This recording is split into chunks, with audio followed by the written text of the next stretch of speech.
Right, all manner of scraft here, loading in on Lightshed. This is semi-final.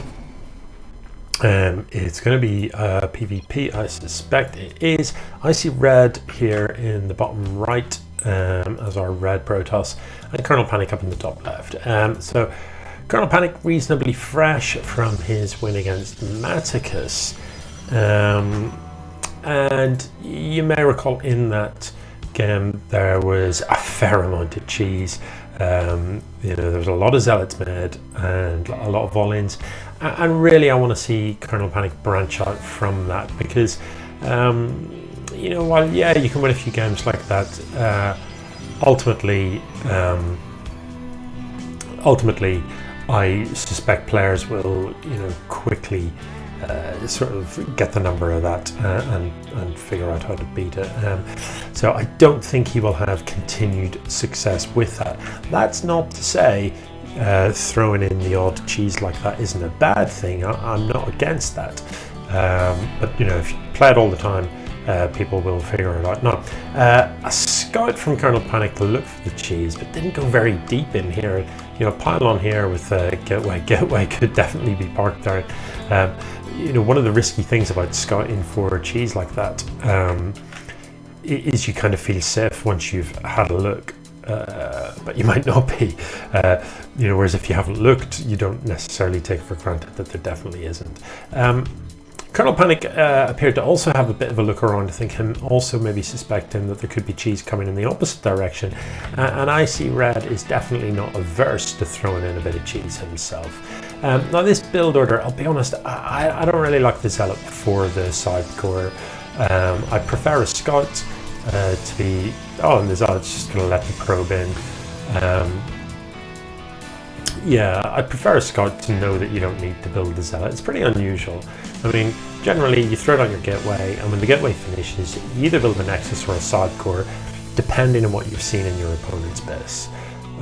If everything looks normal in your opponent's base, you go ahead and you build a Nexus, and if it looks like your opponent's going to be coming at you with some sort of early push, some sort of early pressure, you build the side core so that you can have warp gates, so that you can have stalkers, sentries, etc. And shield batteries, of course. So that's pretty normal for Protoss. I did see a fantastically cute move from at the pro level the other day, where one of the players in the early game actually dropped a pylon in this position in his opponent's wall, which meant that his opponent couldn't get his worker down to expo. And obviously, he can attack it, he can build a unit to kill it, but by the time the Zealot comes out and the time it takes for a Zealot on its own to kill a pylon, seriously delays that expo. Now, what we do have in this corner is this pylon from KernelPanic, and that could come into play, but Sidecore only just started researching warp gates. It's going to be a while before this is significant.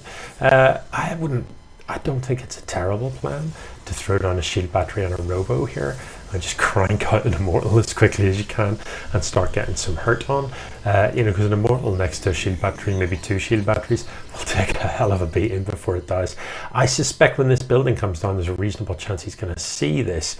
It is at present just outside the vision range. Now, buildings don't have as large a vision range when they're under construction as they do when they finish. So the first ICRedd knows about this might very well be when this Twilight finishes up. I think it'll show up then. It might not. This is a reasonable number of stalkers this early in the game.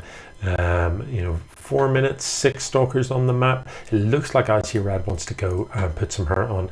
And on the other side of the map, there's only 4 zealots here. So this actually could win the game. There's no shield batteries down, and the only thing in production, the single stalker, is a long way off. If I see red, certainly with these 3 stalkers coming in addition, these zealots don't have charge and aren't going to have charge anytime soon. +1 attack is not even close to be doing. So these stalkers can certainly kill a lot, if not simply outright win the game here. Because he can just almost one-shot these zealots. With this additional stalker, may even be able to one-shot a zealot. So there's no way he should be really taking any damage from these from the zealots.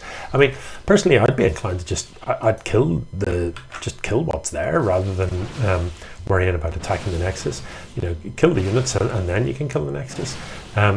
So almost over micro in this. You know, you can let that zealot get one shot off on the first stalker and it's not really going to matter.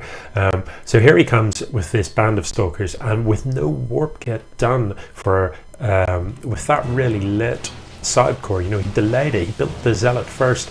That delay just means you don't have warp kit and you cannot do much about this. Warp kit done now though, and decides rather than warping in a tome to do this. I kind of missed that happening, to be honest. So so yeah, this is the stuff that he warps in, and I don't know about this decision. I think I'd have preferred to see a sentry at home so that I can keep the stalkers out and a shield battery go down. You know, I don't think there's anything you can do to save this. So as soon as ICRedd catches a whiff of this, that is when he decides to recall some units home. I quite like that he decides not to recall everything. He doesn't need everything to see this off. This additional warping, you know, I like the 2 units. I'm not sure about this. You're going to need these at home, I think. I think warping those in on the other side of the map is an error. The first warp in on the other side of the map I think is brilliant. You know, look at this zealot's 9 kills. Your opponent can't warp in more units if he doesn't have an income. But this recall is going to be enough, I suspect, although it's an additional warp in here.